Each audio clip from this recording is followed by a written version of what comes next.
Hello everyone and welcome to the Council of Elrond, where we discuss all things Lord of the Rings. I'm your host Dave and I'm joined by your other host Johnny, of course, and today we have a wonderful guest who's going to help us break down the 7th episode of The Rings of Power, entitled The Eye.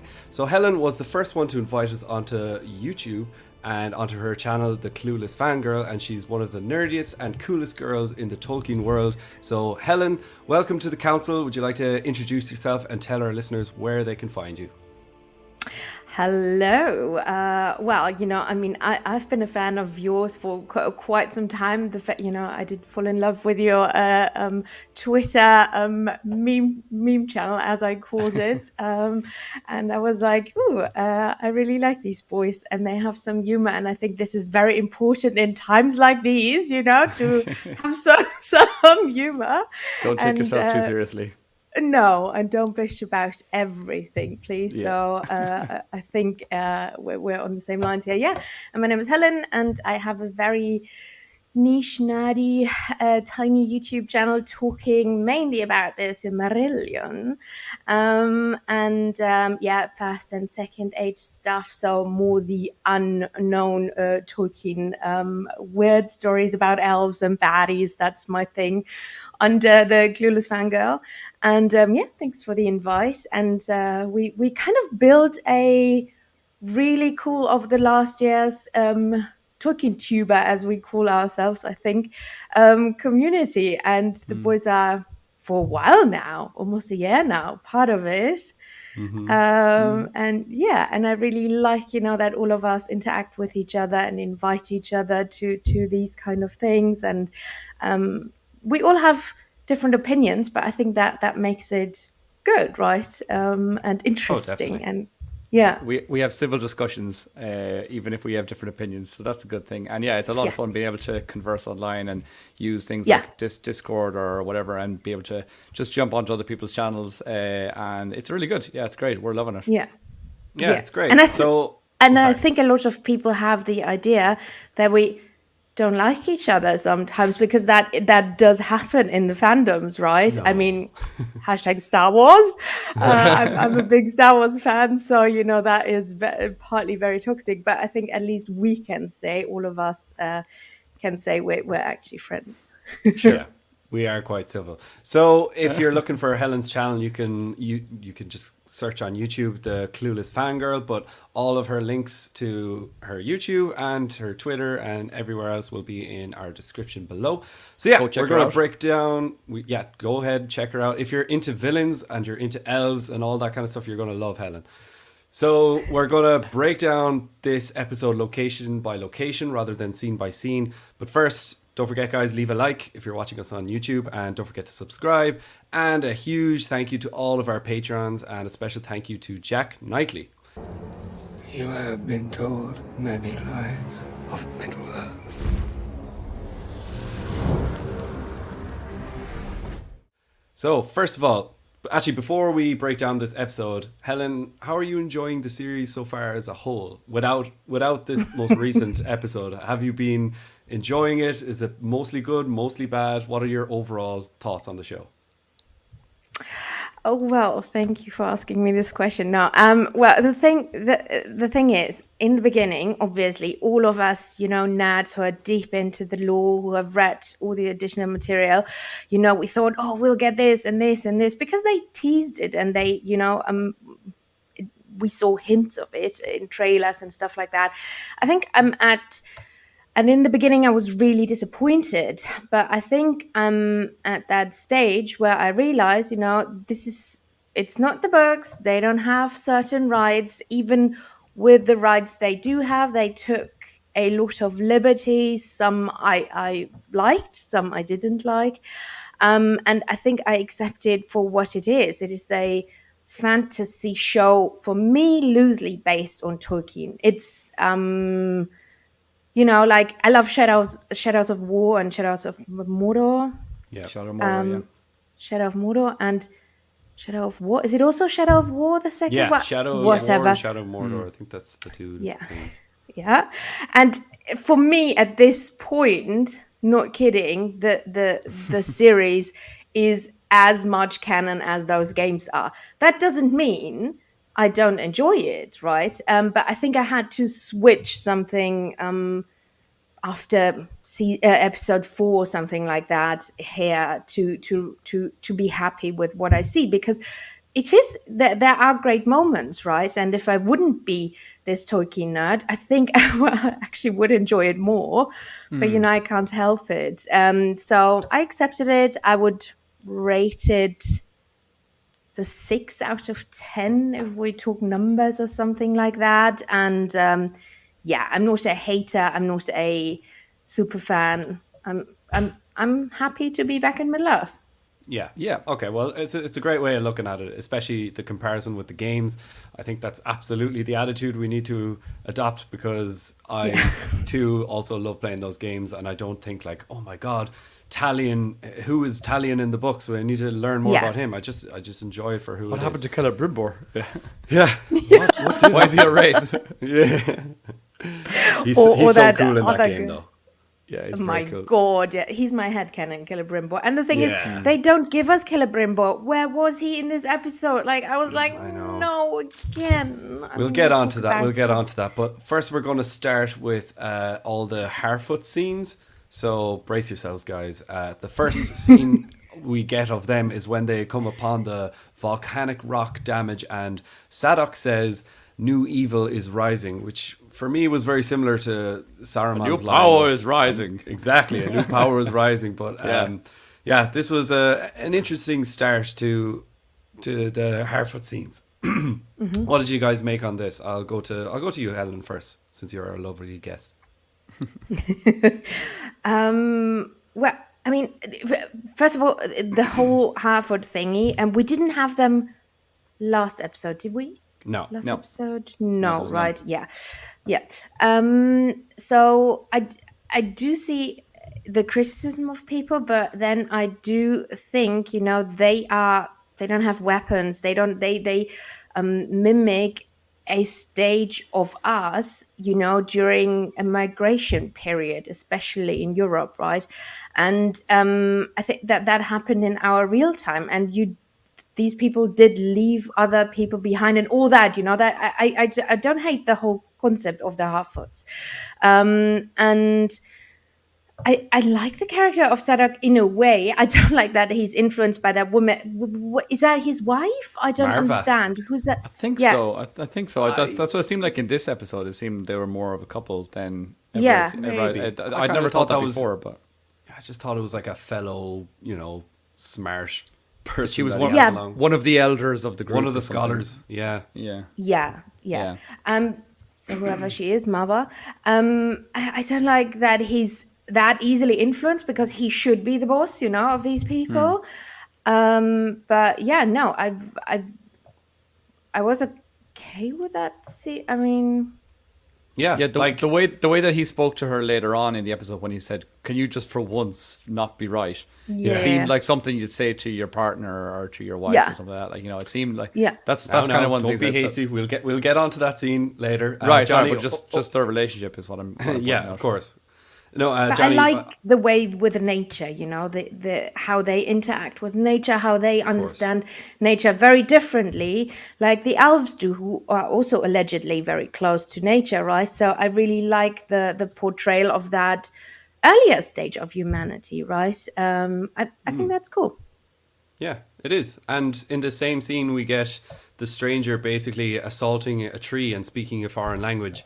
And John, what did you make of this? Did you think it sounded a little bit like black speech? I'm sure someone out there in the Twitter world has, translated whatever he said. Somebody translated, Of course, yeah, of course he did. I just haven't had a chance to look on Twitter yet. No, I just literally finished watching the episode like half an hour before we jumped on this stream. Yeah. So I haven't had a chance to see everyone else's reactions. I have no idea what people out there even think of this episode so far. So we're coming in fresh, but I didn't really take too much. I didn't pay too much attention to what he actually said. I mean, the music that they put over it made it seem like they're they're really playing herrings. with they're playing with us the whole time. Whenever there's any scene with the stranger, he does something good and he gives this look of complete innocence on his face, and then suddenly they cut back to him again and he has this evil look on his face, and there's the music changes. So they've just been doing that like pretty much every single scene he's been in. So I'm kind of getting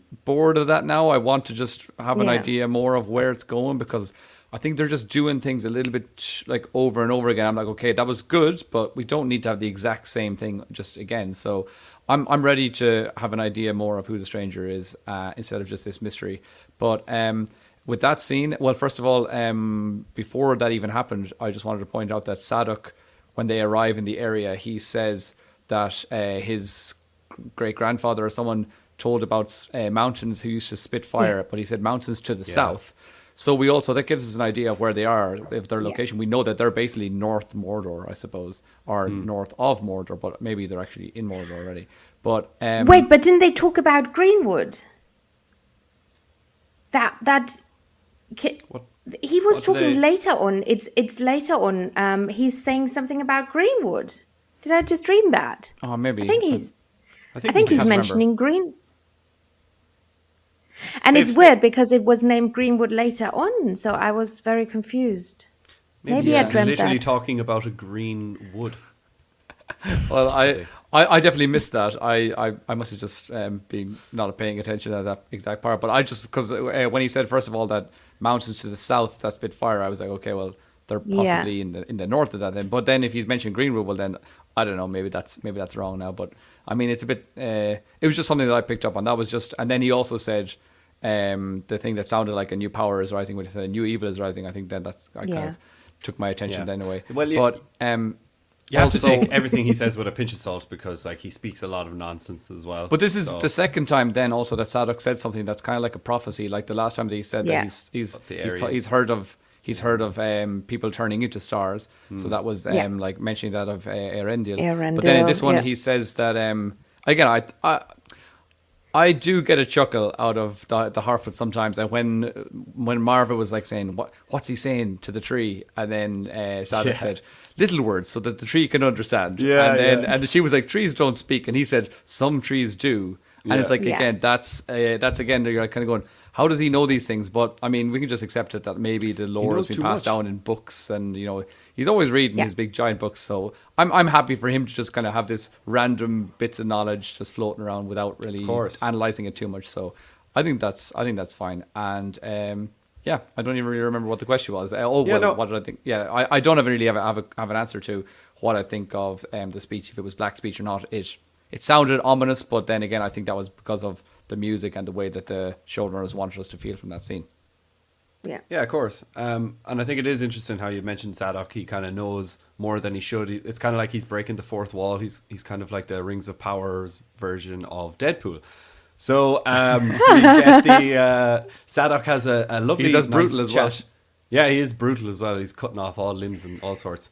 But he has a nice chat with the stranger to send him on his merry way, and he gives him a map of the constellations. On his merry way.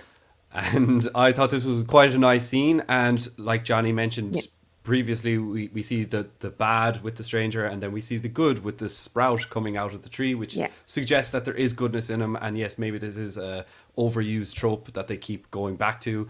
Nori gifts him an apple, and then the stranger theme plays here with full orchestral violins, and I thought it was absolutely wonderful, the music there. And then basically stranger takes the apple and leaves. So Helen, any thoughts on how the rest of this whole scene played out? His goodbye. No. Well, the thing, I mean, I really liked, because I like the character of Nori for one thing. Because a lot of people are saying, female Frodo, blah, blah, blah.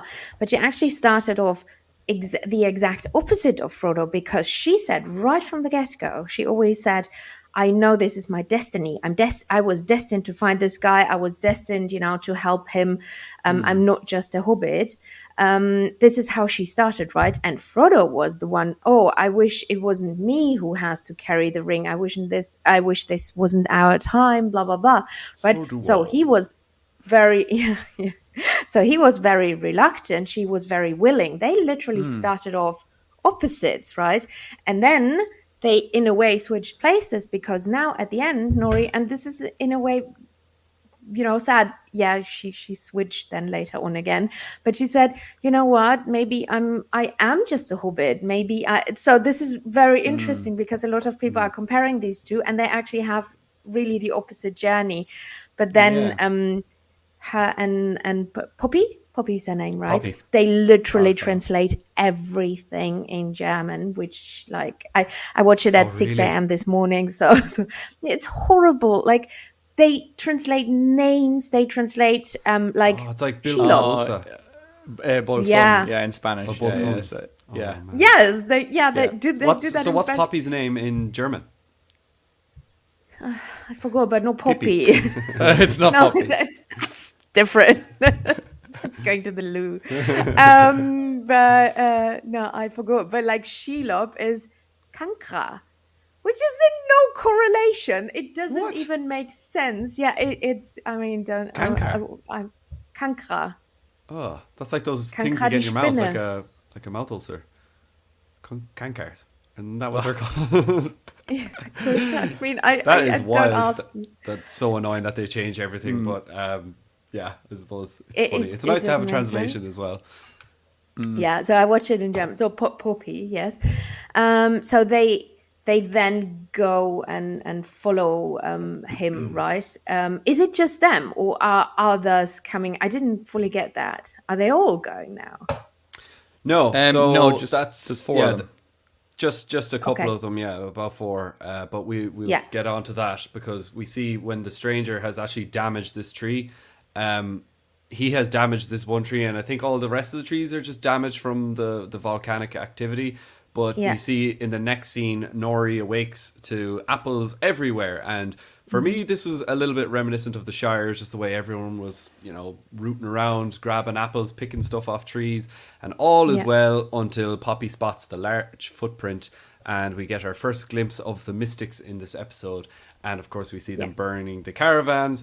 And for me, this is the second time that Nori has completely doomed the race of all Harfoots. So, Johnny, what do you make of everything that transpired here? Oh, I've no idea what she was thinking. Like, why would she get involved? Did she think that she was going to be able to, trick these mystics who have obviously just like traveled across half the globe in order to try and catch up with the stranger? And suddenly she thinks, oh, I'll just say he went the other way, and then that'll be fine. So I thought it was a bit of a silly plan, but I don't know. Again, I mean, it's strange to put yourself in her position. It's probably, well, I mean, if I put myself in her position, what would I have done? I would have just stayed silent and hid, because these people look really scary, and they're giants, and they don't look very friendly at all. So, and I think she knew that immediately. She was trying to throw them off the trail of the stranger as well. So, so I don't. But can I just jump back for a second, because I thought of something there when Helen, when you said that Nori has this complete change of her initial.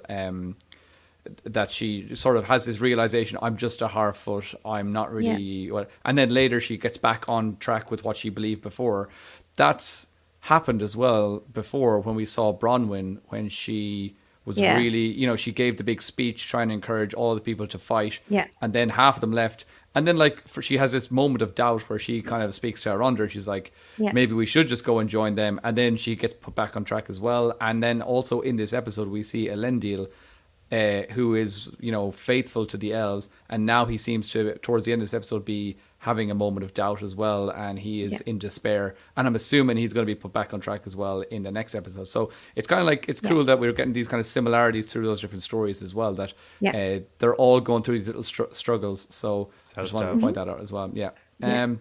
But you had a very similar one in the OG movies and that was the one that stood really out to me was with Theoden, right? In the Battle of Helm's Deep, because he does lose hope at one point again, although he was really charged up, and then he does lose hope again, but then he regains his strength, and it is over. That part, still one of the best scenes ever filmed and written. But anyway, Yeah, and I don't know what you guys think. I mean, you know all the fan art and everything, right? So the scene where all of a sudden everything was green and blossoming, from literally death, resurrection, that really reminded me, if you know Luthien, or if you know her mother, right, Melian, or if you know Yavanna, the Queen of the Earth, or the Greek myths about Gaia, Mother of the Earth, that is very reminiscent to, where they walk, flowers spring. Sure. And it was very, because I still thought in last episode he is a Balrog or confused Balrog or whatever. but but now I'm really on the train of, nah, he is a blue wizard. I don't think he's Gandalf. Yeah. I don't think he's Saruman. I don't think he's Radagast.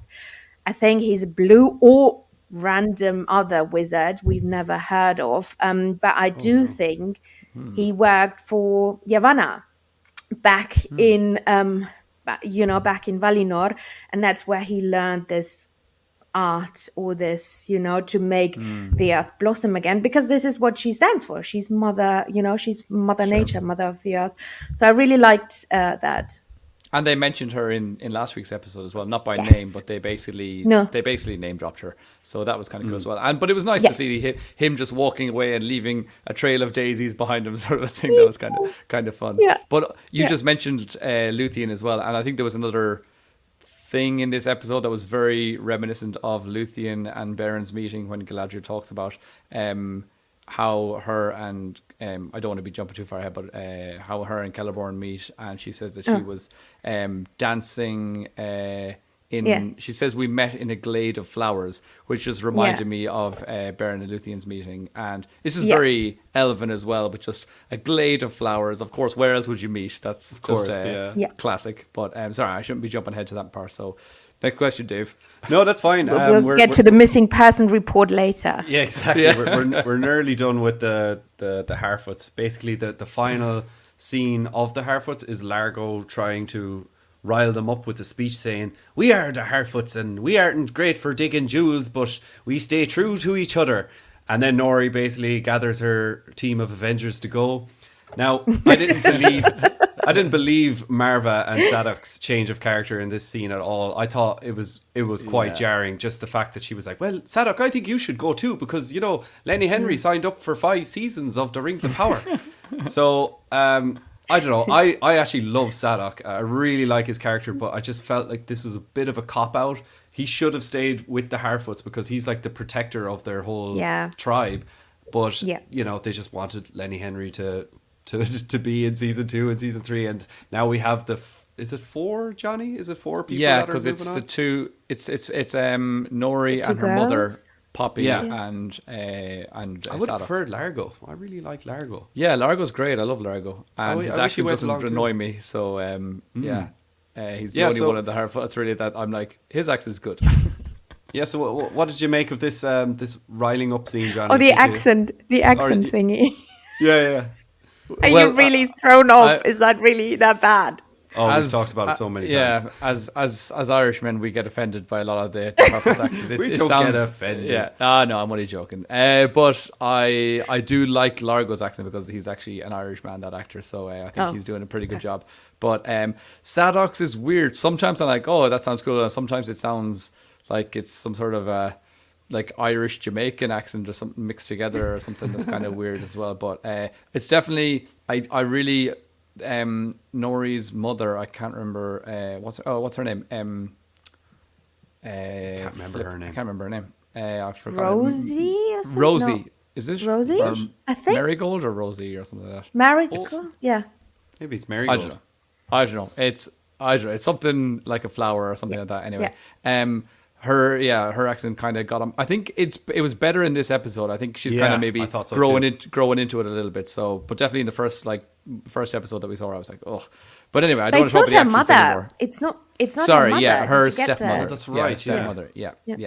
Sorry, that is true. What I would say about this scene is I liked Largo's speech. I thought it was really nice. He says we stay true to each other no matter how the path winds or how steep it gets. And I thought it was really lovely and really heartfelt. Well, I thought it actually would have been heartfelt if we hadn't already found out how like brutal the Harfoots were and how they just leave people behind willy-nilly and de-caravan people for minor offences. I thought that it was like...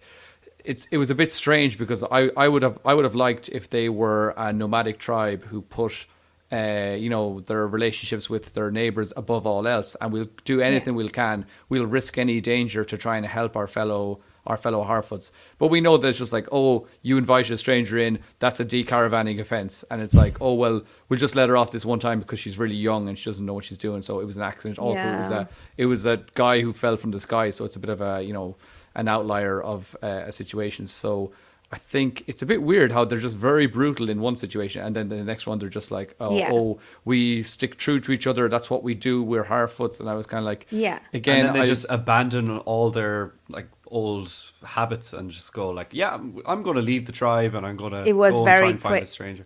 And I agree with you, Dave, that I think I could have got the feeling, or I could have believed that maybe Sadok could have been convinced, because he seems like a big softie. That they'd be like, come on, Sadok, let us, and he'd be like, oh, fine, but this is the last time now, or whatever, But Marva, who's just the whole time been completely anti the stranger, suddenly not just kind of going, I start to accept, but kind of going, you should go with him, Sadok, and you should go and lead this whole protection party or whatever it is, or hunting down the stranger. So, and what are they going to do? Take on those mystics that they have no chance. I mean, it's ridiculous. Well, I mean, when Nori first brought it up, and then Poppy was like, I'm coming with you, I was like, okay, here's the Sam Gamgee joining Frodo. And I was like, I'm happy to see the adventure of these two girls going off.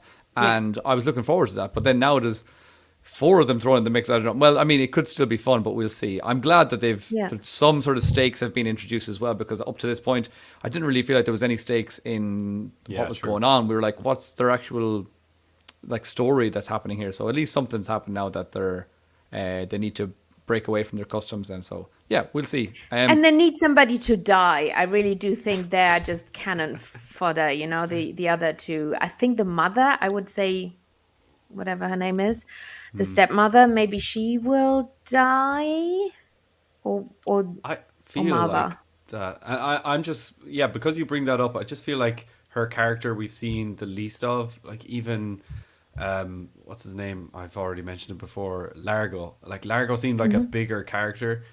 So if anyone was to die at the start of season 2, it would definitely be Marigold, I would imagine. Yeah. From the Harfoots. Yeah. Is that even her name? We should probably check that up. Yeah, we don't know. I want to do a quick Google. I'll do a quick check here. But anyways, that kind of wraps up the whole story of the Harfoots in episode 7. So Helen, I'll get on to you for the next one, because we're going right over to Khazad-dûm. And we're getting to see some elves, which I know that you love. And, well, we get to see Elrond. Elrond pleads King Durin for Mithril to save his people. And there is a mention of how he has learned some stone tongue, which I thought was quite cool. And I assume that is Khuz-Dûl. I don't know if there are any other Dwarven languages. And then the king wishes to speak with his son in private. So what did you enjoy this scene, seeing Elrond and Durin again and him pleading for the Mithril? Yeah. Well, I hated one part that was with the leaf in the mithril. I was like, okay. Oh, yeah. Okay. But that comes later on. But, and me I don't really particularly like dwarves, but, it's also a thing Matt and I have going on the show here. Yeah. Welcome, Varking. Yeah. Oh, yeah. Yes, Will as well. But also Matt from Lord of the Rings. No, just kidding. But I think that actor who plays during the third? Yeah. What's his name? I don't know his name. Peter, what? Anyway, oh my God, the voice, the way he has a minor role, but he is a Durin. I love it. He's so good. And he's amazing. Yeah, and the whole, I do predict we will see a kind of war elves versus dwarves, and who set all that up? Sauron Anatar, whoever he is or will be revealed as. I really do think this is the beginning. I think there'll be some kind of war. Mistrust. It starts with mistrust, but I think we'll see a war coming. Because he realizes now, he saw the leaf, right? He is still sealing the mind, right? He didn't change his mind. He said, there are bigger. I love that when he said there are bigger powers at work here. We shouldn't interfere with that because apparently this is the plan for the elves. They have to die. Yeah. The gods want them to die. We shouldn't interfere with the gods. And I really like that thinking of him. And I do think this is what he has in mind. This is why he, keeps saying no to even his son and, the Elrond pleading basically to aid them and to help them. He even saw, he wasn't lying. It's not just because they want Mithril to, I don't know, to make pretty necklaces. He saw it's true. He still sealed the mine, right? So I do think there is a conflict brewing, and I do think this is war coming in season 2.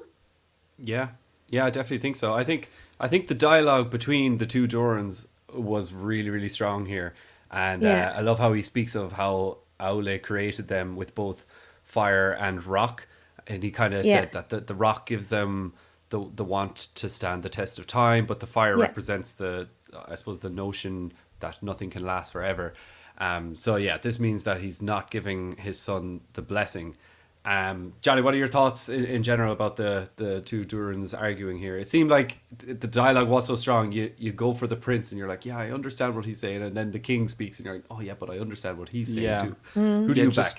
Just before I go on with that, the actor's name for Durin the Third is Peter Mullen, and he has been incredible. He just encompasses and embodies a dwarf and a dwarven king, and Durin the Fourth, the Prince Durin, I'm sure he'll become a mighty king as well. But for the moment, he doesn't have that, regalness that his father is. That's what he is. He's not like acting like a king. He just is the king. So I think he's so cool. I really like him so far. So I wanted to give him a shout out. Also, yes, Marigold is the name of Nori's stepmother. So I think we were right with that. So that's good. So now we've got that out of the way. Go back to your question, which was, I really enjoy. I agree with you, Dave. That I think that it was really strong, this scene between the Durans having their conversation. I like Durin the Third, how anytime somebody asks him a question or anytime his son asks him a question, he answers with, it is said that and he goes off in this big long story that you're like, what's he on about here now? And then eventually he brings it back around and you're like, oh, I get it now. And then there was this just sudden realization that he kind of goes, and so some things are naturally meant to wither or something like that. You're kind of going, oh my God, he's just going to let the elves die. And so that was really cool. And again, I think overall I would have to say that I would agree with Durin the Fourth, Prince Durin. I think that maybe he's got the better argument, but I completely understand where King Durin's coming from as well. So that's I think for me that's good storytelling where you can understand both sides of the argument. So I thought that was really cool. And also I enjoyed the scene before that where Elrond spoke the stone tongue, as they said, the Khuzdul, and he says like, how can I Durin says, how can I trust an elf? And he says, you shouldn't, but I am Elrond, half elven, and you can trust me. And I was like, oh, he's saying his full title of his name. I was like, oh, that's kind of cool. So it was nice to hear that as well. And Elrond Perudel. Yeah, Perudel. But he pleads and he kneels down in front of the king. So I think I love Elrond. I think he's just doing a fantastic job. Robert is doing a really, really fantastic job in that character. So that's good stuff. What I have to say about that. But it's cool in a way that they both portray different character traits of dwarves. The father portrays the let's shut ourselves off. Let's not interact with the world. What do I care of the fate of the world? We keep mining, we keep doing our stuff here. War is not coming to our doors. And Durin the Fourth, his son, is in a way, I wouldn't call it more far-sighted, but he's more open. This is the different, because the dwarves were, even in the First Age, right? There were a lot of dwarves working with the elves, creating, crafting things together, and we're not so closed off. And we learn, especially at the end of the Third Age, Tolkien literally says they close their doors, they shut their doors, they don't want to have, they don't want anything to do with the fate of the world anymore at the end, which is in a way sad, because they will be forgotten, right? And you see these two concepts in these two, in father and son, and I really like that.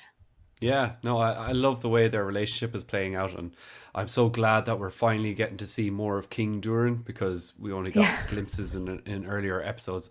But then we get to see Disa for the first time in this episode, and #Sauron. What is that like? What, seriously. like clamming, like banging away at the? Is that what you mean? No, but her eyes and everything, like, and she's in a way talking him into this. Was she's always got those Anakin Skywalker eyes? Yeah, and but the thing is, she was the one. If you remember, pet theory here. Pet is it called? Sorry, baby brain, but whatever. Tinfoil theory. Tinfoil theory. Right. So she sang to the stone, right? Right.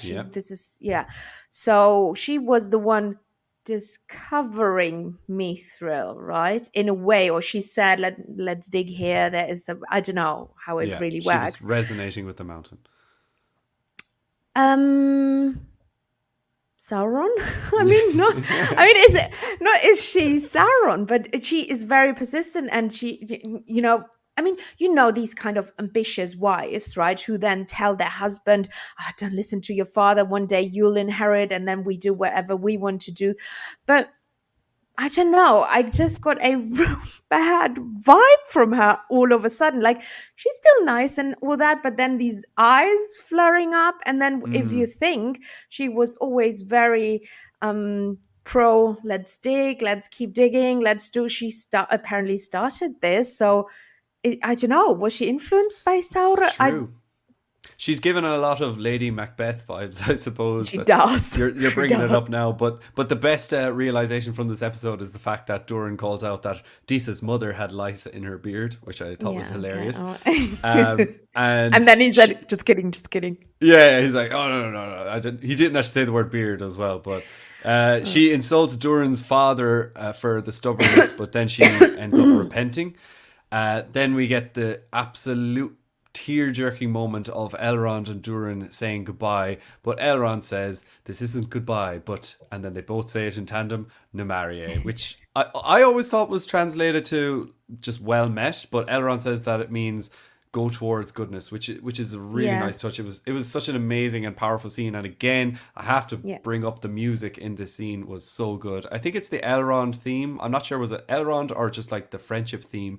And I used to play clarinet, but I think we can hear an oboe being played here, or maybe it's a clarinet. I don't know, but it's so fitting and it's so touching.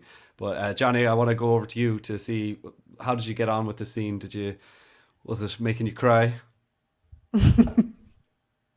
Beautiful, yeah, really beautiful scene. Again, I think pretty much every time in this series so far, now 7 episodes in, every time I've kind of had a real emotional feel in this in the series. It's pretty much always been between Elrond and Durin. I felt a little bit emotional when I was watching that song, the Wandering Song with the Harfoot. I didn't like tear up or anything, but I was like, oh, this is really sweet and it's really nice. But the only times I've really felt that kind of like, tug on the heartstrings has been between these two. I thought this one, maybe not so much, as especially when Elrond told the story about his father. That was one that I was really like, oh my God, I'm an emotional wreck. But this one, it was just not maybe to the same level, but it was definitely really beautiful. And I think their dialogues are always really well written. They're really well delivered. And as you said, the music as well was, it's been adding to everything this series so far. So we're always praising Bear McCreary. And by the way, also, if anybody is out there and uses Amazon Music, I use Spotify, so I never really use Amazon Music. But this week I went on because I heard Bear McCreary saying that he posts up, or not that he does this himself, but that after each episode they release the entire full episode score on Amazon Music, and it will be available on Apple and Spotify in the future, but for the moment it's just on Amazon, so you can listen to the individual music from each episode, which is different to the kind of greatest hits catalog that he described as before. So I recommend anyone to go and put that on in the background when you're doing some chores around the house, because it's really, really cool as well. So but fantastic scene, really emotional.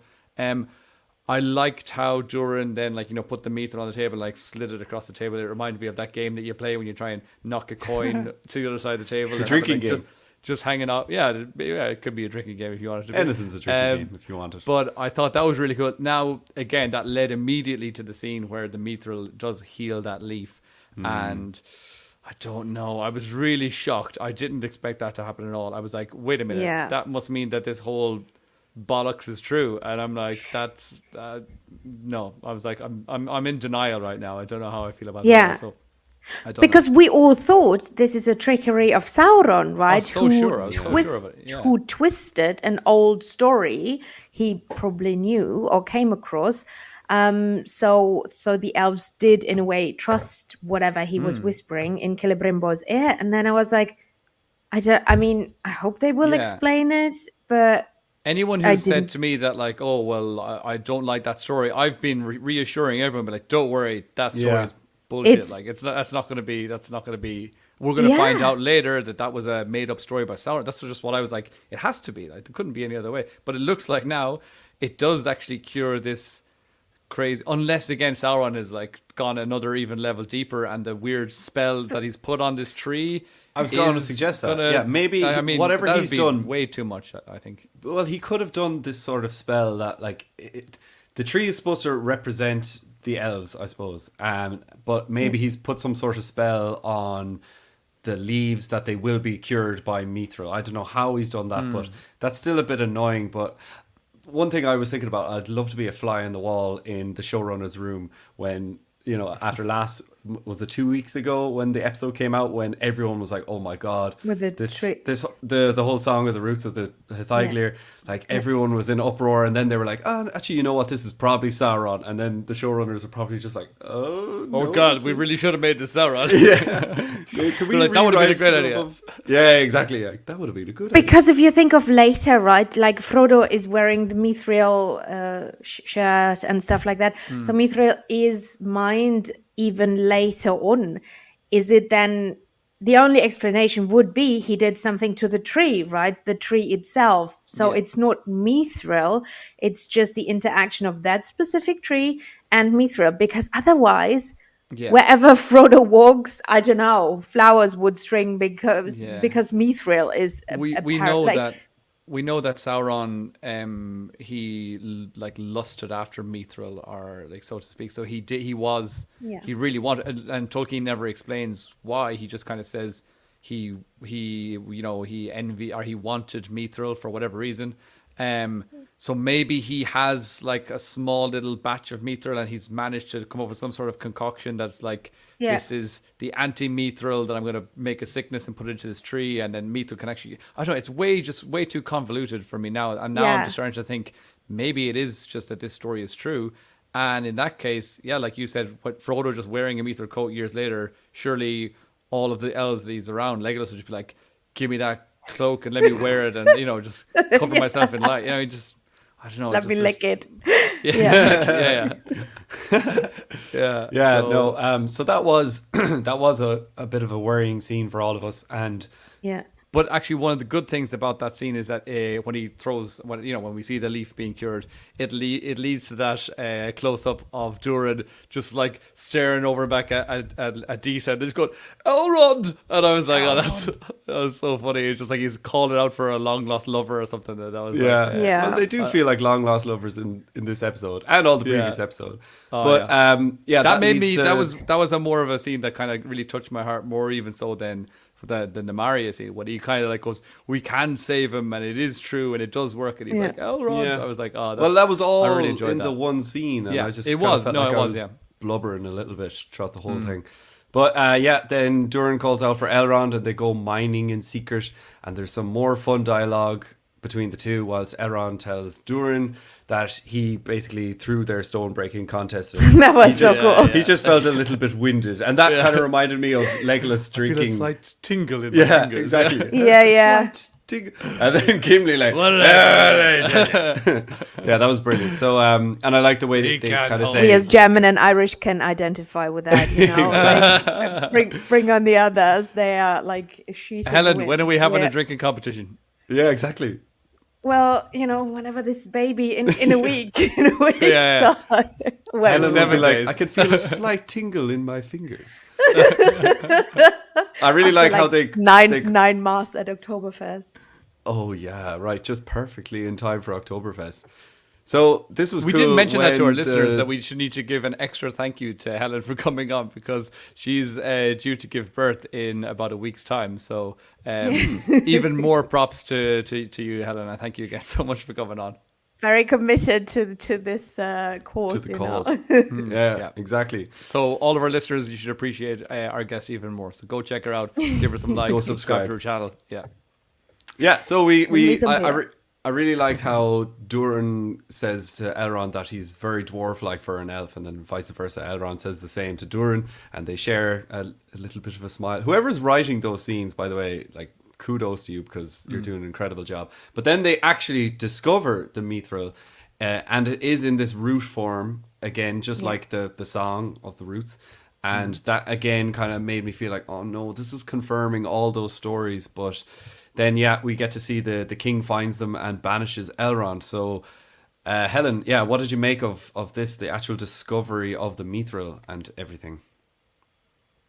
Well, I believed obviously there is mithril in the mountain. It was weird, as you said, you know, that it confirmed the song of Fithaigler. Because how would they know, right? It's like the elf was there fighting. The Balrog. Who was it? Was it Sauron or Morgoth? A Balrog. That was Balrog. Oh, a Balrog. It was a Balrog. Sorry, baby brain. A Balrog, and then how do they know that it went in like roots into the mountain, and then it was actually anyway? Let's ignore that. I mean, again, this just points at this whole thing, dwarves against. So for me, this set up the whole thing because you saw, okay, so the elves were right all along, even without the leaf. Now they discovered this, and he's still not aiding them, the king. So I like that because I want elves and dwarves to fight and to go.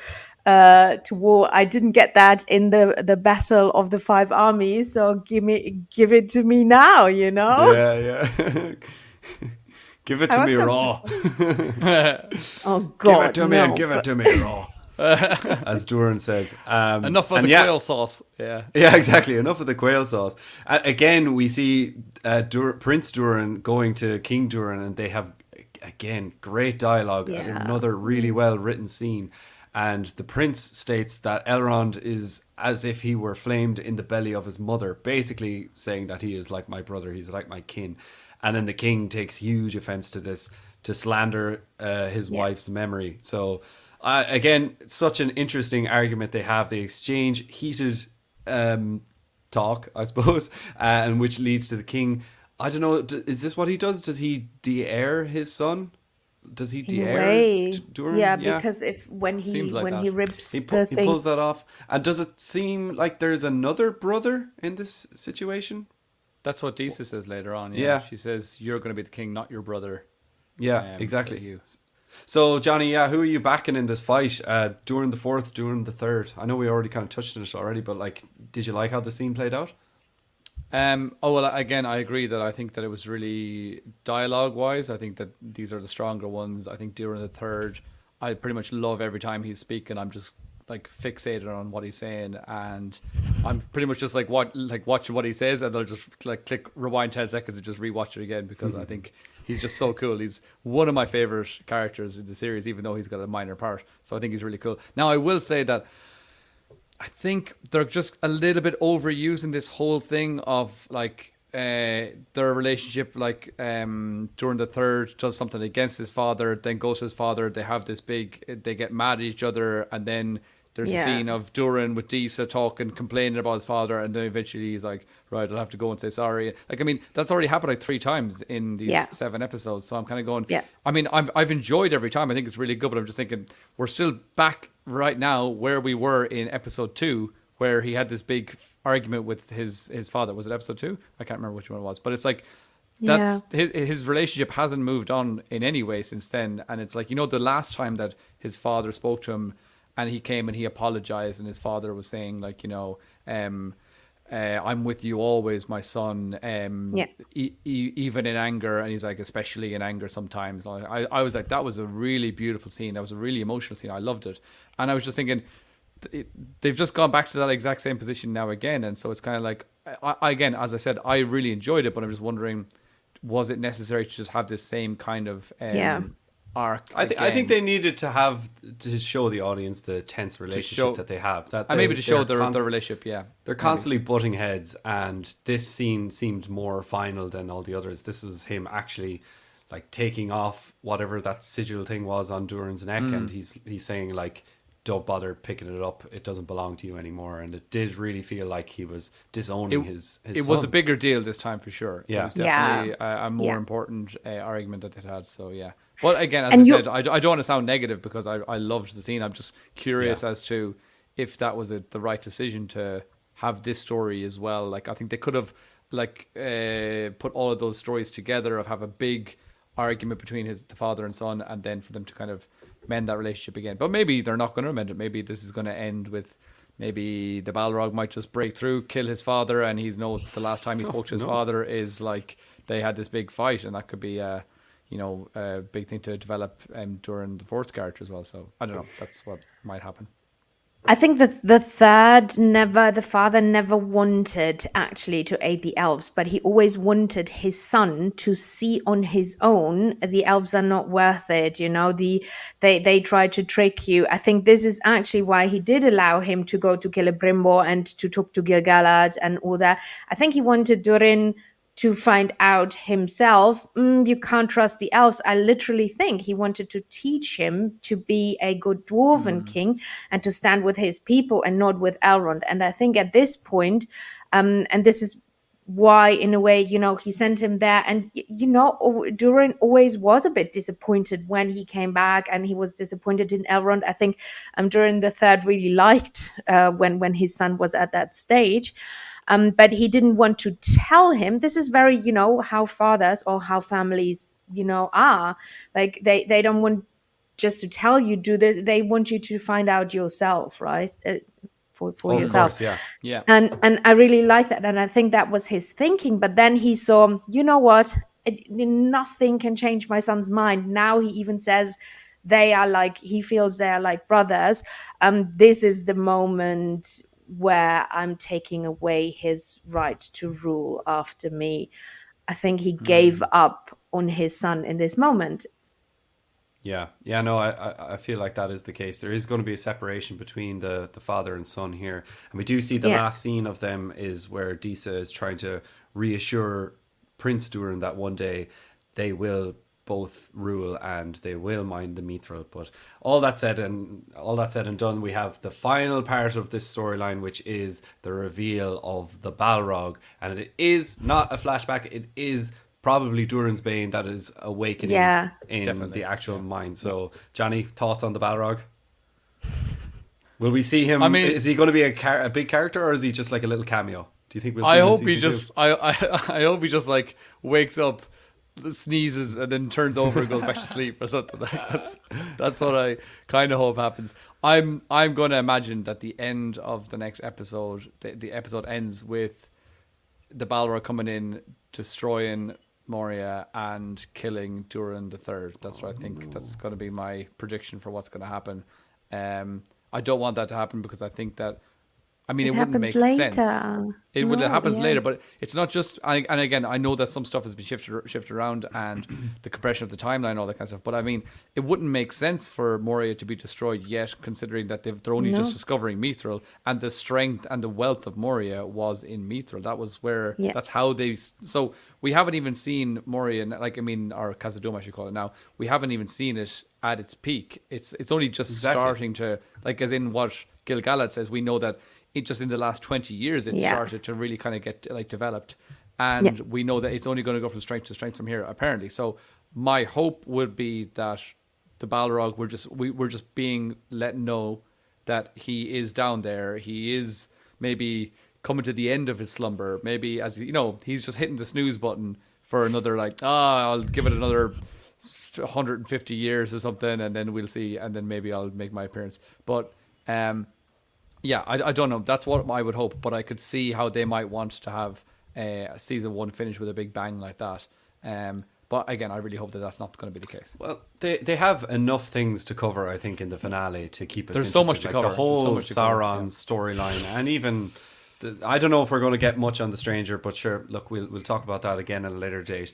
I do think, though, the showrunners promised us that we are going to see Khazad-dûm in its heyday, in its proper glory. And yes, this is way too early for the Balrog to wake up, but I think we haven't gotten enough of Khazad-dûm. Everything we've gotten has been amazing and it's been great, but I want to have as many scenes in Khazad-dûm as we've had in the Southlands. And I think that the whole Southlands journey is kind of coming to a close, and that's turning into Mordor and all that. Now I think there's room for, more scenes in season 2 in Lindon, in Eregion, in Khazad-dûm. So I don't want the Balrog to be any part of the next season at all. Yeah. I do think it was more symbolic because evil is, Mount Doom just erupted, right? I think this is more symbolic. Evil is at work now. Doesn't mean evil is rising. Yeah, it doesn't mean they show up right. He shows up right away, but it is aware my master or my new master is back somewhere. Time to wake up, but not time to act. I think that's what they wanted to show, because I didn't get was the leaf what like the presence of elves somehow, or what woke him up? I think he was just already awake anyways, and that was just kind of a trick of the camera just to show how close he is to the surface. So you don't think it smelled the elven leaf tree? I don't think so. I think that the leaf just burned up to show it was close to the Balrog, who was already awakening from his slumber.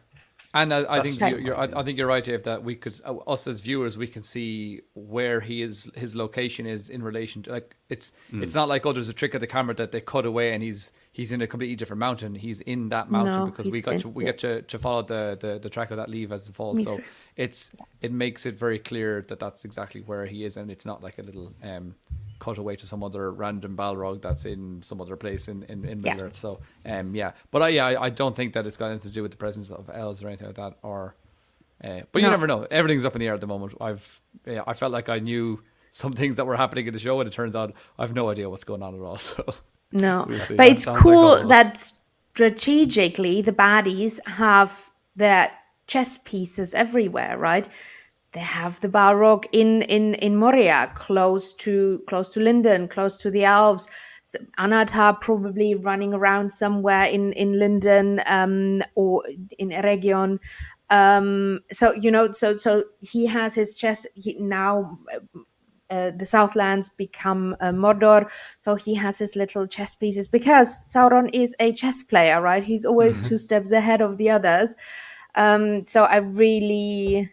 I like that idea. He has his minions everywhere. That's a good point, but I think also we should realize that we shouldn't consider the Balrog to be just a pawn of Sauron's either. He is a Maya, and he could be on board with Sauron's plan, but we don't really have any confirmation that they ever really I think Sauron could have called the Balrog to come and like, you know, be under his command, but I think Sauron was happy to just let him stay there in Moria and rule Moria. Yeah. But so I don't think he's just like some random pawn of Sauron's as well. He kind of is almost, he's not a threat to Sauron, but, you know, he's definitely not just like one of his people that he can tell what to do and, you know, oh, you just go and do this and do that. The Balrog will make up his own mind as well. And you think so? Because I think so. With Morgoth, it was different, right? If you remember when he called for the Balrogs, when he made this pussy cry, and you're completely right. But I just definitely think that the Sauron relationship between Morgoth and the Balrogs is completely different to Sauron and the Balrogs, because at that point, Morgoth was the commander.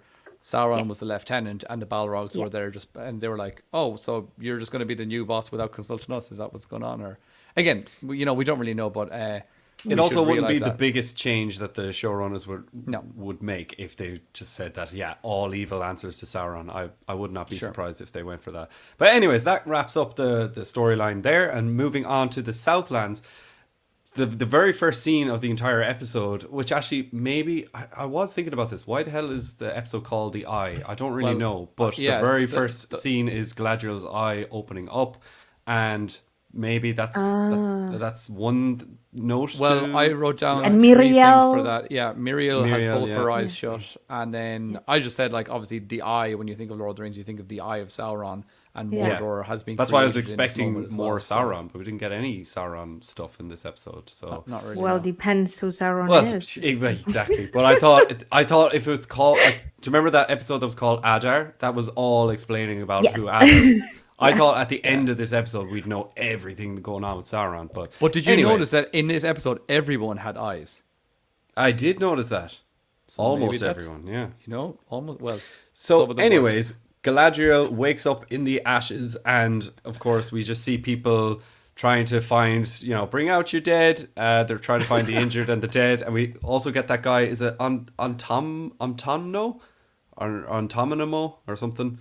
That guy, is it Antimo? Okay, yeah. So he died, and I wasn't surprised at all by that. I thought he'd be one of the first to go. And we also get Galadriel calling out for Halbrand before Elendil, which I thought was kind of interesting. Johnny, what did you make of the opening scene from the whole episode? Was it cool? Yeah, it was amazing. Visually, it was an incredible and an awesome scene. The set was amazing. The feeling of the scale of destruction was immense. There was just death everywhere. There was that flaming horse that just runs past her, which was so insane. I was like, oh my god, this is like that scene in Game of Thrones when Arya finds a horse, but way better. Fire. So there was also a man on fire crawling. Jesus, but it was like Galadriel meets Theo, and she's like, "Are you hurt?" He's like, "No." And then they're like, "Okay, come with me." And then the camera just pans across, and there's a man on fire, just burning to death, crawling. And I was like, she's like, "Are you hurt, my child?" He's like, "No, I'm fine." But I think that guy could do it. Like, you know, should we throw a bucket of water on him or anything, or just a blanket or something? It's like, he's a goner. You know, don't worry about him. So that was kind of weird. But again, it was like maybe 10 meters away. But I think the fog was so thick and the ash was so thick that maybe they couldn't even see him. It was pretty crazy. But yeah, it was a really cool scene. Chaos. I liked it a lot. Yeah, it was chaos. And also when you said that you imagined that Antimo was going to die first, that was pretty obvious when as soon as he was talking to his fiance and he was like, "Oh, I reckon the war will be over before we even arrive." It's like, well, that means you're going to die pretty much. You're dead. Yeah, so that was that was kind of to be expected, I suppose. And it's good that I don't want to be cruel, but I want more people to die so the stakes get like are higher. Yeah. And like none of the main characters really have died or like had loved ones die. So this is the first one that we've got to see a close friend of Isildur's die. So it's good to see that kind of increase the stakes.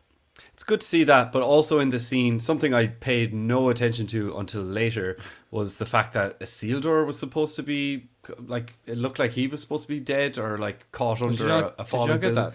No, I kind of saw it, but I just was like, okay, yeah, we'll see him in the next scene. But then they're playing it throughout the whole episode that Isildur died, and I'm like, why are they doing this? Like, we all know he's alive. Like, even normal normal watchers of the TV show, that they'll know that he's not dead. There's no way. So that's just one of those things that kind of annoyed me. I think it will give Elendil some motivation to do something dodgy. Yeah. I don't know. I think we're going to get an Aragorn and Brago scene of Beric coming in and saving Isildur, and that's exactly what I think is going to happen. I reckon they might have trained the horse to kneel down beside him and pick him up as well. I think that's because that's what do that. Yeah, that's exactly what's going to happen. But I mean, and again, can we just jump to that scene for a moment where they let Beric go because they can't calm him down, and he just sprints across these open plains with this huge backdrop of these like snowy mountains. Beautiful. And the music came in. I was like, this is stunning. This is what I'm here for. I'm here for these kind of shots of Middle Earth, and that was incredible. But we'll talk about that in a moment. We'll talk about that. But yeah, it was supposed to show it because, like, I mean, Isildur, he's holding like a burning log. Then Muriel, who's kind of supposed to be helping him, she gets this ash in her eyes, and she kind of like screams and falls back out the door, and that's when she goes blind. And then now nobody's helping Isildur, and the whole building collapses, and it looks like he should definitely be dead. So I have no idea how he's going to survive that, but we all know that he does survive it. So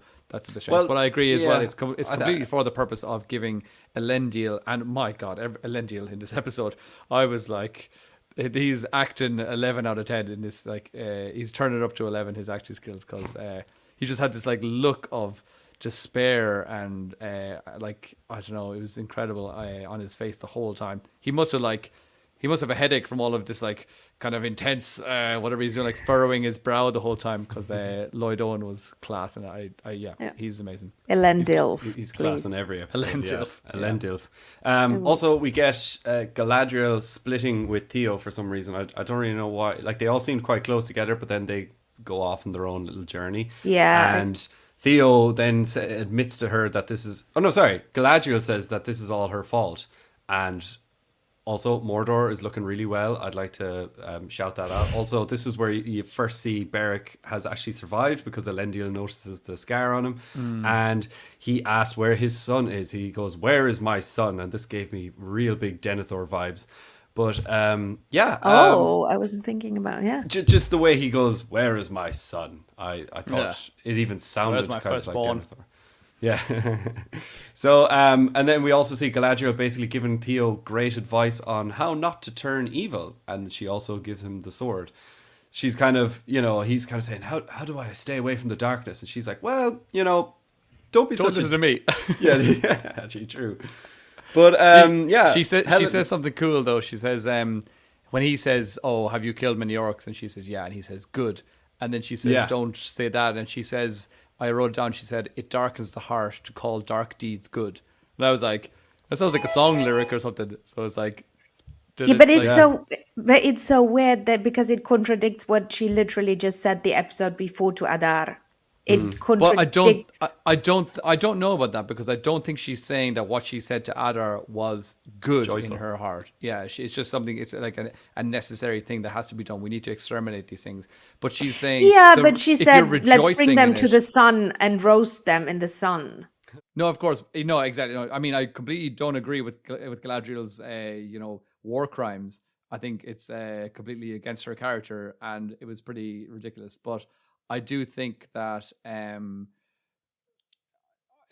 don't know. I just think that what she's saying to Theo in this moment is that you go to war, you go to battle, you kill, you wipe out all these orcs, but you don't rejoice about it. You don't say we did good. You just, well, maybe, I don't know. It is a bit confusing to see what Galadriel is actually talking about, because she's kind of a bit contradictory just in her character, as you said, Dave, that she's trying to give Theo advice on how to be good, and she seems to be quite in a moment of not being quite good herself, so it's a bit strange.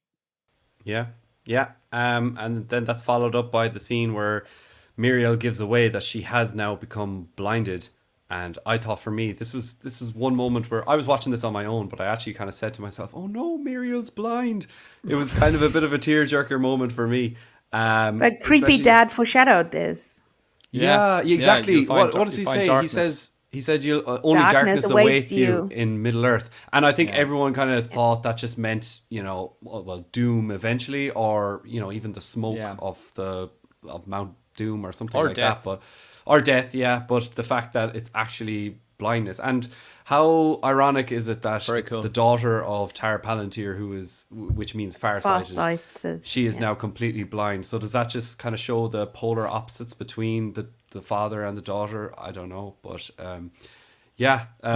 it was a sad scene, to say the least. Yeah, because in the books you don't know, is she, you know, in the story Tolkien wrote, you don't know, was she at the end a complicit? Is she working with Ar-Pharazôn or not? You don't know. She dies, right? In Numenor, hashtag spoiler. But you don't know, from what Tolkien gave us about her, you don't know, is she good or is she bad? And I do feel with her, I don't know if you catched it, she said a bit later, she talked about her father, and she mentioned his Anduniac name. And that means because before he was Tar Palantir, which is the Quenya name, and we know the good kings used the Quenya title, right? To show they still stand with the elves, you know, with their heritage of where they came from, and the baddie kings then later on started using because they forbade the Quenya tongue as well, but they started using the Anduniac name, and this is the first time we hear her refer to her father with the Anduniac title. So I do think she goes evil.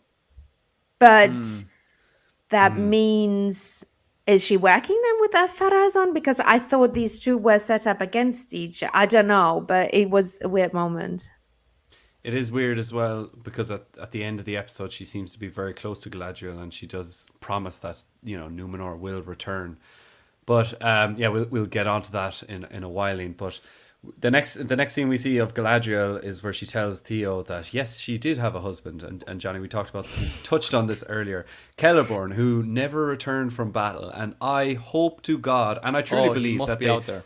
Yeah, they haven't killed him off, because she would have also mentioned that she has a daughter as well. So, you know, there was no mention of that, and I assume they're not going to cut that. Cut that canon, and also stop the canon with Elrond and Celebrian. So there is going to be a really nice reunition between the two characters. They're going to be reunited at some point, and I can't wait for that, because it's just been kind of ignored this whole time, and I was so glad that they actually name dropped him. That was that really made me sit up in my seat. I was like, oh my god, they've said Celeborn. This is crazy. Big time. I'm waiting for your guys' memes. I mean, they need to be epic, please. They'll be coming. They'll be coming. Sure. Also in the scene, Theo admits how he is responsible for Mordor. And I thought it was cool when the orcs appear and they say, "What is it? What do you smell?" And it's the exact same line from the Two Towers. Yeah, I was just hoping someone would say man flesh. But and another interesting thing to note in this very scene is Theo says, "What light?" when Galadriel says, "We'll leave at first light." And I was thinking, like, sure, there is no light. But then just the fact that Theo is the one that says what light is kind of, it's almost damning for his character's future, because he's also on the line of, is he going to end up being good? Is he going to end up being bad? And just, you know, be a Nazgul. He'll end up in Nazgul. A nice with school. The things she's telling him, a nice school. A nice school. With the things she's telling him and trying, you know, to everybody tries to bring him back. Arondir did, his mom, you know, everybody tries to bring him back, but he still has this pull towards the dark side. He mentions it, right? With a sword and everything. I think Nazgul, I hope he's not the Witch King, because I really want the Witch King to be a king, a former king. I still want Halbrand to be the Witch King. And so what are your guys' thoughts on the whole Celeborn thing? So Johnny, I'll shoot to you first. First of all, just delighted that we realize that he is part of this world. That you know, all the memes that we had before of, like, you know, It's just like There's Amazon. Celeborn Like, for much that one of desire like to see that him. one from 2.5. That was the best. The one from 2.5 Men is like, I think I've forgotten something. Oh, if you've got it, it can't be that important. Like, yeah, you're probably right. And Celeborn just standing there, like, so that's a class one. And also, actually, something that really made me laugh was when Galadriel says, "Oh, I had a husband, Celeborn," and then she says, "Celeborn, what's his name?" And I thought she said, "Celeborn, what's his name?" I was like, what? So I had to like rewind and turn on the subtitles. I was like, what's she on about? Like, she'd forgotten her husband's surname or something. Celeborn, what's his name? I can't remember now. So I was like, oh, that was awful funny. And then she tells about how the whole met in a glade of flowers and stuff. I thought that was a nice, pretty story. Reminded me of kind of Beren and Luthien.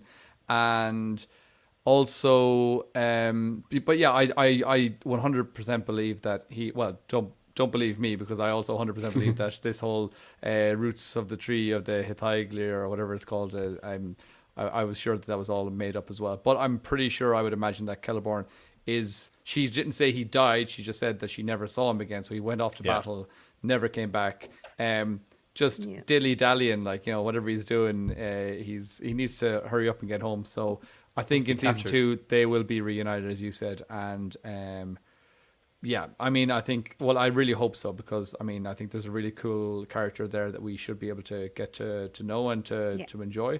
And I'd love to get to see more of their relationship, because in the film of the Fellowship of the Ring, we don't get to see their relationship too much. It's just he just kind of stands beside Galadriel, and I want to see wise Celeborn, who's supposed to be one of the wisest elves by the end of the Third Age. So that's what I want to get to know. So I hope that's the case. One other thing I would point out is that scene where they're hiding under that log and the orcs come up, and you said, yeah, it's, I mean, exactly, just like the scene of Frodo and the hobbits hiding from the Nazgul as well. So there's lots of things. Last week's episode, I think, was a bit too much, where every 5 minutes was like, oh, this is just like the scene from whatever. So there was so many of that last week. This week, there was maybe 2 or 3 parts like that, and again, I think that's a nice number where you kind of remind you of something subtly, like, oh, remember that movie that you love? Well, this one's kind of similar. And you're like, all right, cool. Yeah. Helen, any other further thoughts on the whole Celeborn thing, or did Johnny sum it up well? Yeah, no, just one thing I hoped, I mean, we got the confirmation now that Círdan will be cast. Yes.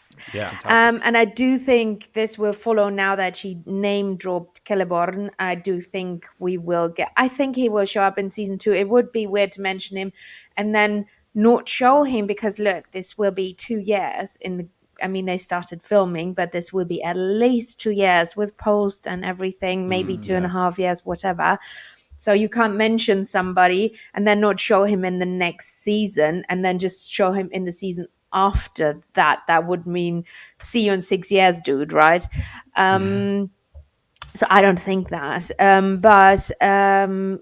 thought she would meet him later on, and he would be one of the reasons her character will change to more the Galadriel we know in the Third Age. We know from the OG movies, we know from the Lord of the Ring books, right? Like not the warrior Galadriel, but she changes her focus and her powers, and she becomes more of this mage and wizard Galadriel, right? And I thought that part of her calming down is meeting him, but now she already met him. Well, do you think it's weird that she's been so full of vengeance this whole time, and it's always been about her brother Finrod? And I know he was basically killed by Sauron and Sauron's forces, and you know, he branded him in the series, so like she's always been out for revenge, but like she never had a motivation about, or you know, she's never even mentioned as well. Like, you know, she didn't see him die, she didn't see his body or anything, but like she should also have been saying like, I have nothing, my husband is gone. But I always just assumed they hadn't met yet. But that is interesting. It's a weird time to drop his name in, but maybe this could also explain why she's been so full of vengeance, because she's just felt so alone and lost. So maybe they cut out, maybe she did say that in the beginning and they cut it out to not confuse, you know, the newbies with too many names, too many I don't know.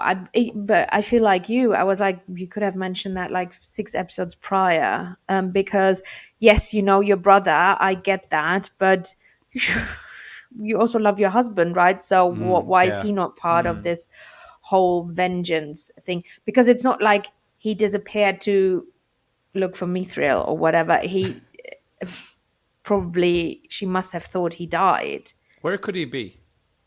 He could be captured. I think he's I captured. think so. What else? I think at that whatever battle was, we don't know the name. Yeah. Where Finrod died. I think he died there too. Or she thought Or thought he Yeah. died. Yeah, he wasn't just marked, and she didn't see him. And it's don't know. impossible to know. There's nowhere near enough information given by Galadriel. Just basically, he went to war, he didn't come home. Basically, my dad went to buy milk one day, and I haven't seen him again. Yeah. So the next scene is we get the Numenor camp set up, which I really like to see, and we already talked about Beric being set free, which was really nice, and Elendil trying to calm him down.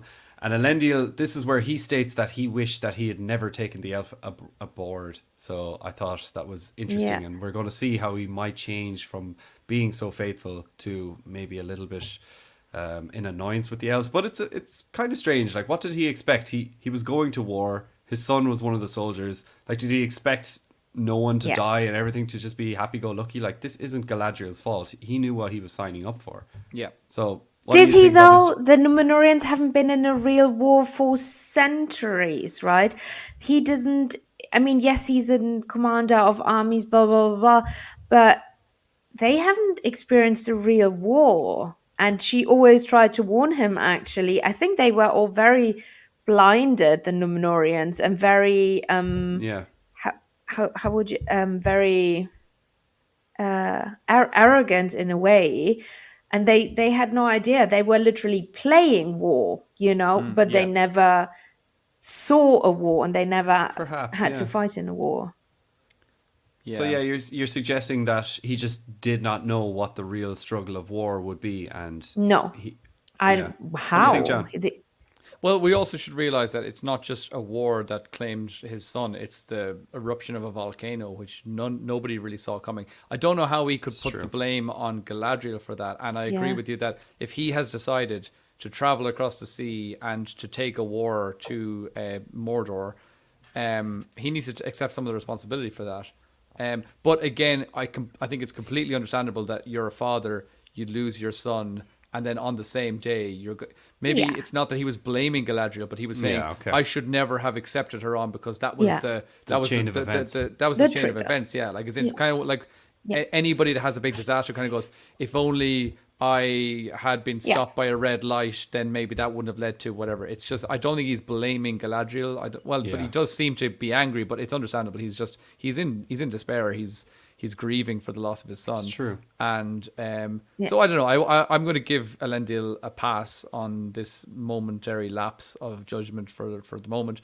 And again, I think it's going to be just the same as what I said at the beginning, where we saw Bronwyn and have a complete 180 shift and then go back on the right path again. We saw Nori do it as well. And now I think this is his moment where he's going to be completely, I turn away from the elves, and then by next week he's going to be like, oh, Isildur, you're alive. Actually, I like the elves again. And I think there's going to be a bit quick shift again. So I don't imagine we're going to see an angry Elendil for a long time or anything. But at least I hope not. Yeah, we know the outcome, the Battle of the Last Alliance. He was one of the driving forces. He built the kingdom of Gondor and Arnor with his sons. But that's going to be like season 5, I assume. So I hope we're not going to be waiting that long. I'm assuming by the end of season 1, it's going to be, we're all happy families again, him and Isildur, and happy families up until all of the terrible things happen. Yeah, so we actually get in a glimpse into the camp, and we get Theo and Bronwyn and Arondir reunite, and this must be like the second or third time they've kind of done a fake death with Bronwyn, so this has to be the last time. If she almost dies again, then she's gone, because like there's and no how way. Are they so clean? Do they have a shower there? I'm not nitpicking, but I am. But she looked like Aronde. Everybody looked super clean. So what, did they have a spa day before the others arrived? He's a beautiful elf. Of course he has spa days. He is. Yeah. I just found out, by the way, that he is that one guy from The Mandalorian. Yeah, the pink guy, the Twi'lek. The Twi'lek, the evil Which guy? Twi'lek. I didn't Joe, the know episode that. with Bill Burr, Oh, the one yeah, where they yeah. have to break out of that place. He's heard the this like news evil ages Twilight ago. guy. Yeah, I heard that news Yeah. that he was going to be in it, but I didn't know who he was going to be playing. Oh, right, that's so cool. So I was like, how cool is that? You're the new Christopher Lee. I mean, no, nobody is Yeah. Christopher Lee. But, you know, you were in Star Wars and in Lord of the Rings. So kind of That's so cool. cool. I didn't know that. That is cool. I did want to say about this scene of Theo Bronwyn and Arondir reuniting that I actually again felt really moved during the scene. I was almost, I gave Bronwyn a lot of stick in the last episode especially, but in this one I actually really felt for her when Theo was looking around, and I was like, oh no, don't let that corpse be Bronwyn. No, don't tell me that's the last we've actually seen of her. So I actually did feel a lot of like compassion towards the three characters in the scene, and again it was massively helped by the fantastic music, and I don't know, I felt really emotional, and I was glad to see Bronwyn survive and the three of them reunite, and Arondir and Theo actually get to embrace each other. It was nice. That was I nice. really liked it. Yeah, I did enjoy that like Theo actually going and hugging Arondir after he'd been so standoffish for a long time. So that was really lovely as well. And I do agree that I'm warming to these characters. I think it took a little bit longer than I think it should have done, maybe to really start to get an emotional attachment to them.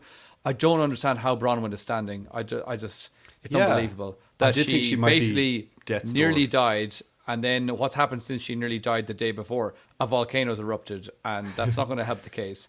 And then suddenly she's climbing mountains to go up and have a chat with the queen, who's just sitting there on a rock, like way up higher above the encampment. So I mean, I just think it's really crazy how just miraculous her recovery has been. Because Elvish medicine, man. Elvish I know, but medicine. just like she like Wait, it doesn't how work much on blood did she Halbrand. lose? Yeah. Oh, did they? He's a big faker. He's a big faker. Yeah, big faker. So we see, Johnny, you mentioned it, we see Galadriel, Bronwyn, Miriel and Elendil all meet, and this is where you can feel Elendil's thoughts on Galadriel and how they've shifted, and he kind of now despises her and he wants to leave Numenor. Sorry, he wants to leave to Numenor, and basically, he kind of cries a little bit when Miriel vows to return, and I was like, no, my heart, Elendil. Gorgeous. Yeah, when she said Commander, and I was like, he's run away. What's going on? And then it zooms out. He's just turning the other way, kind of going.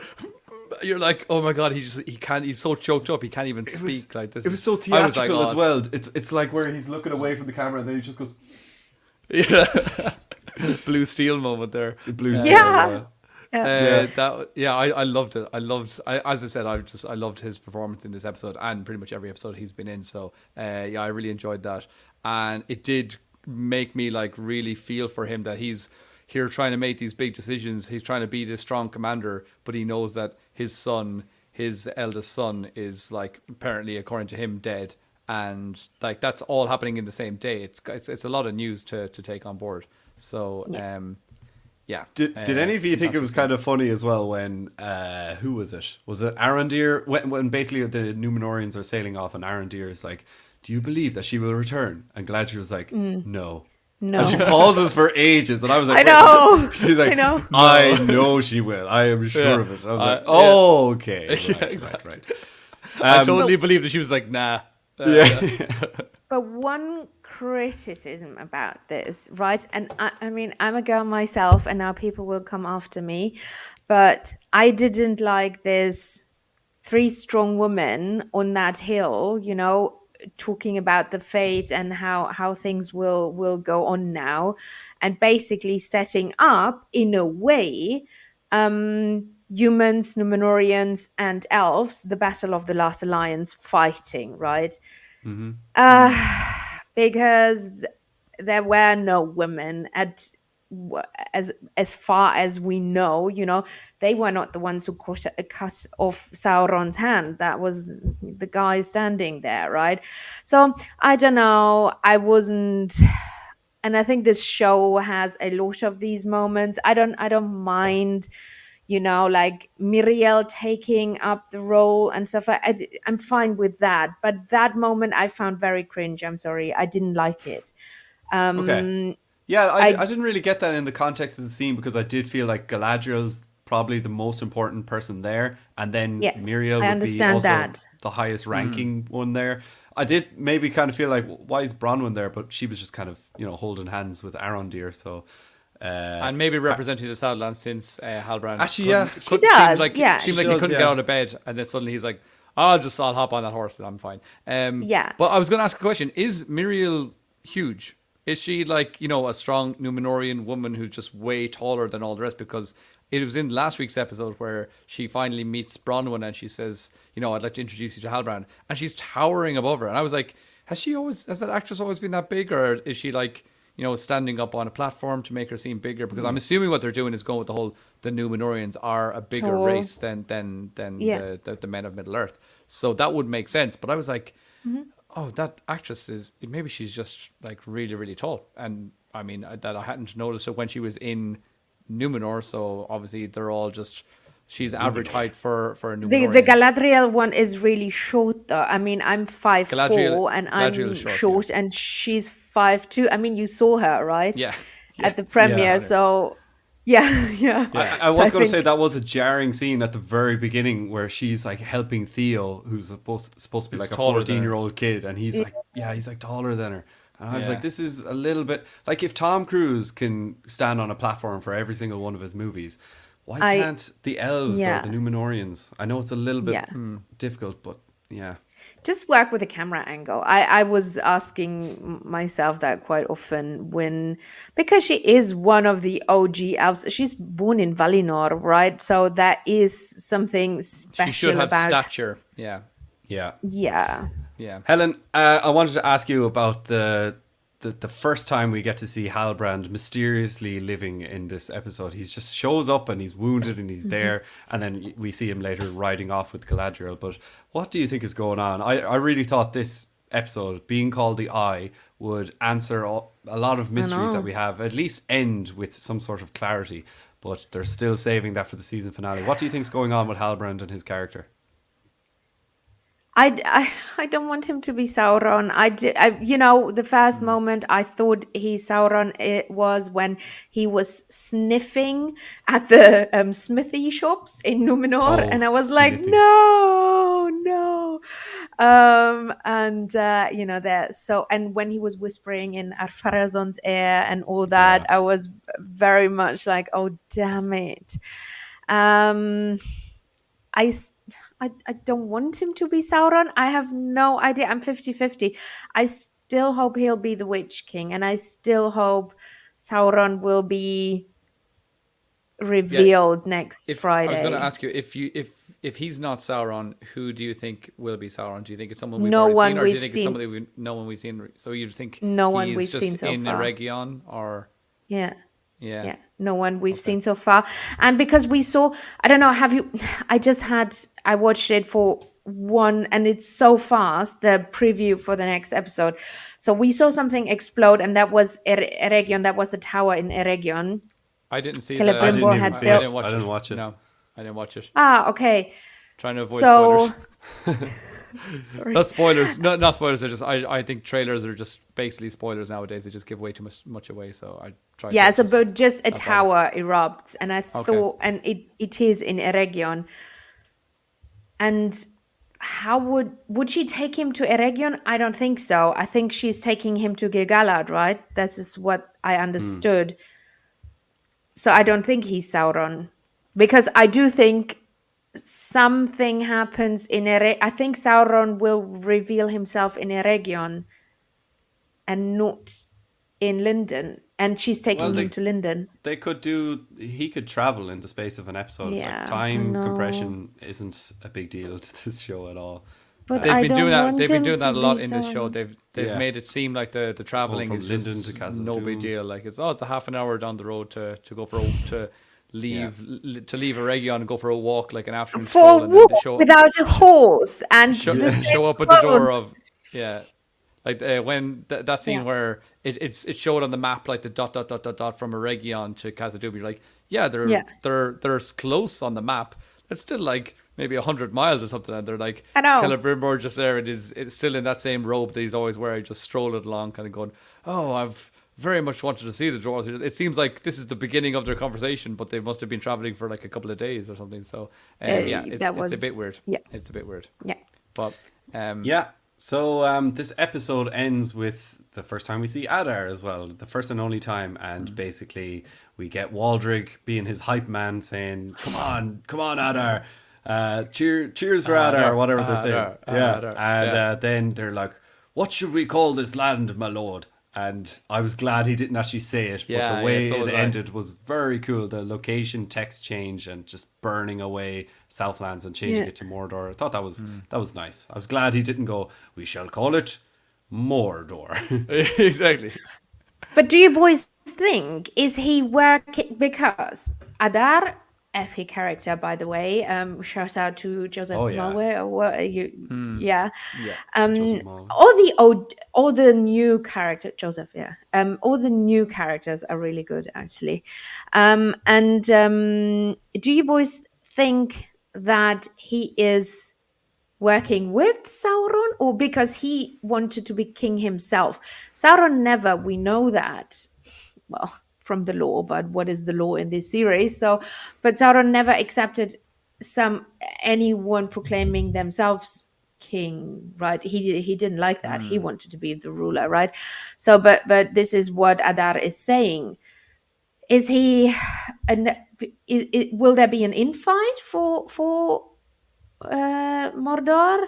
Are they working together? I don't understand. Well, it seems strange that we've already had, in last week's episode, a king of the Southlands. We know the Southlands is now Mordor, so Halbrand is officially the king of Mordor. Adar has now been named Lord of Mordor. So he said he wants to be a god, though, not a king. He did say he wants to be a god. Yeah, I think he will be like a god to his children, because he's going to be creating this world for them to live in. So he will be like a god, really. I don't think he actually imagines that he will become a god himself. But I don't know, to answer your question, I don't know at all what's the story there, if he's actually working in conjunction with Sauron, or I don't think if he's going to be trying to challenge Sauron in some way.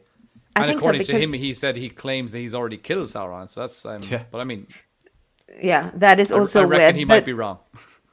Yeah. Possibility. But I really do think, because he is so, these are his children, as he calls them, and he said, I had to, I forgot the English word for opfern. I had to give so many of my children to Sauron's cause, whatever that devilry, that witch stuff, he was witchcraft thingy. So I do think he's an antagonist to Sauron. I don't think that's how I would. Yeah. I think so. Yeah. Like both myself and Johnny last night, we were on Robert Indie Geek's discussion. We were on his live stream and we talked for 2.5 hours. And a lot of that was about our theories about who Sauron is, who Adar could be. So yeah, I really don't have the energy to repeat all my theories again. If anyone wants to check out Robert's stream, go ahead and do that, because and also while we're at it, if you guys have not seen Robert's interview with Bear McCreary, that's a phenomenal one. So I would highly advise going to check that out, because Bear McCreary, I don't know, is he allowed to say a lot of the stuff that he said, but he dropped some major bombs in that, and I loved it. I was all for it. Yeah.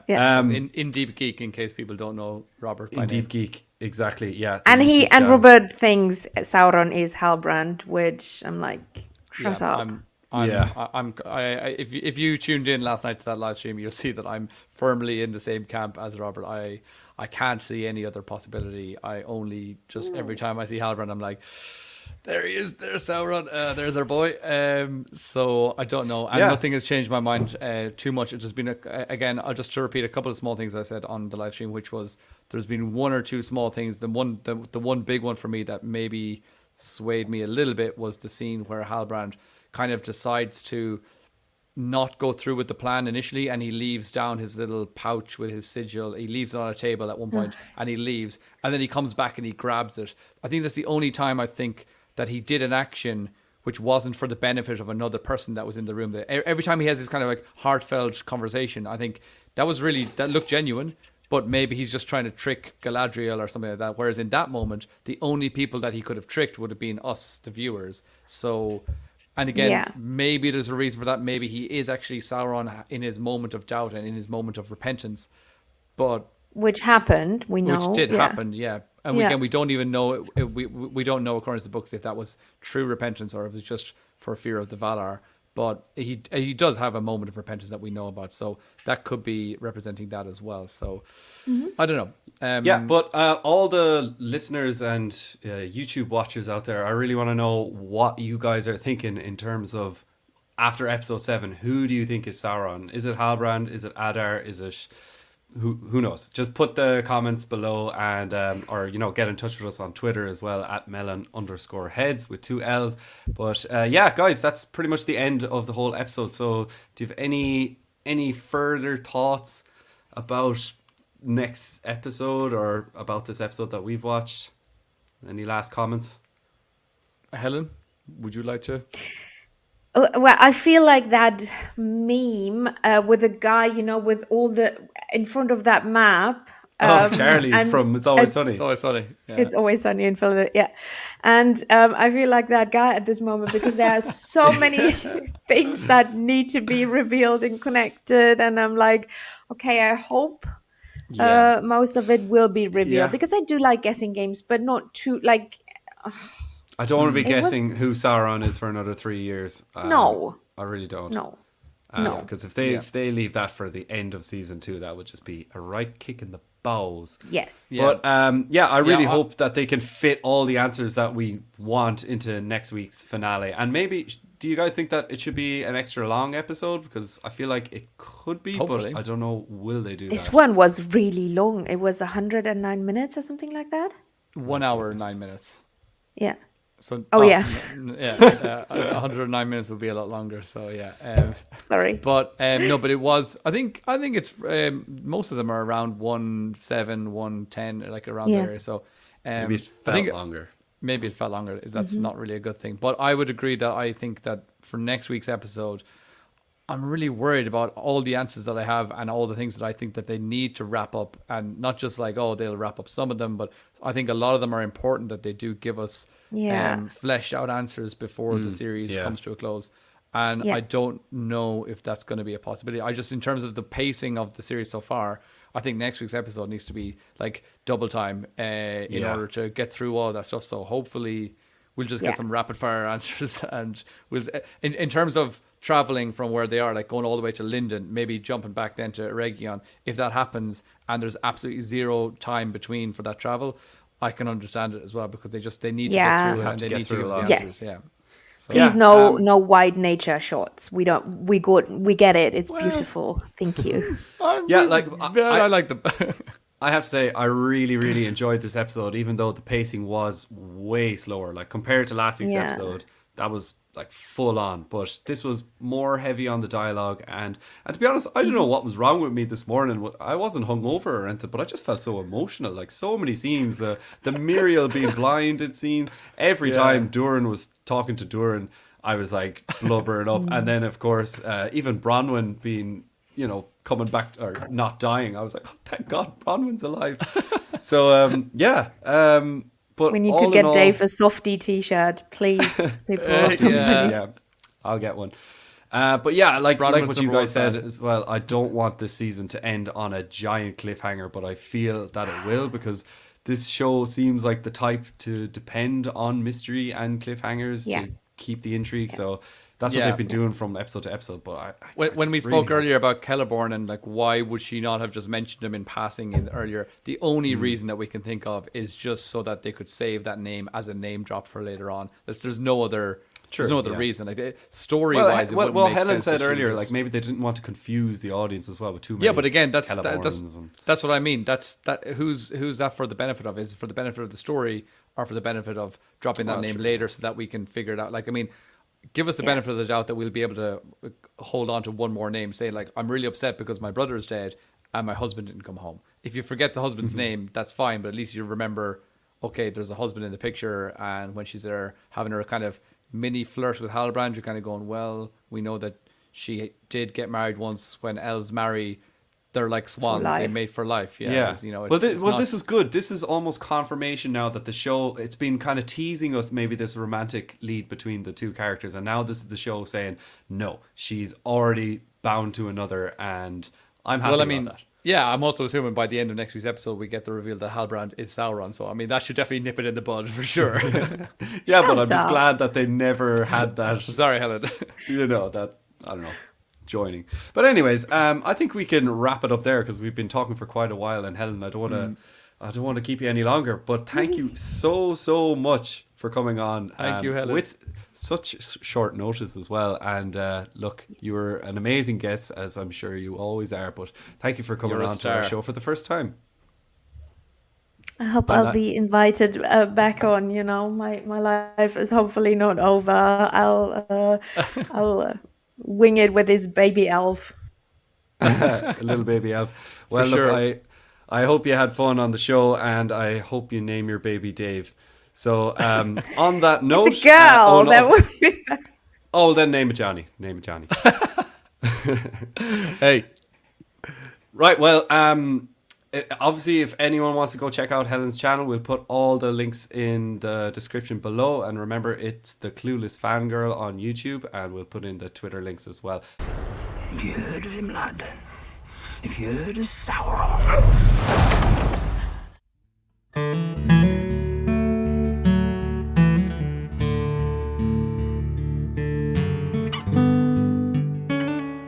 But that is all we have time for today on the Council of Elrond.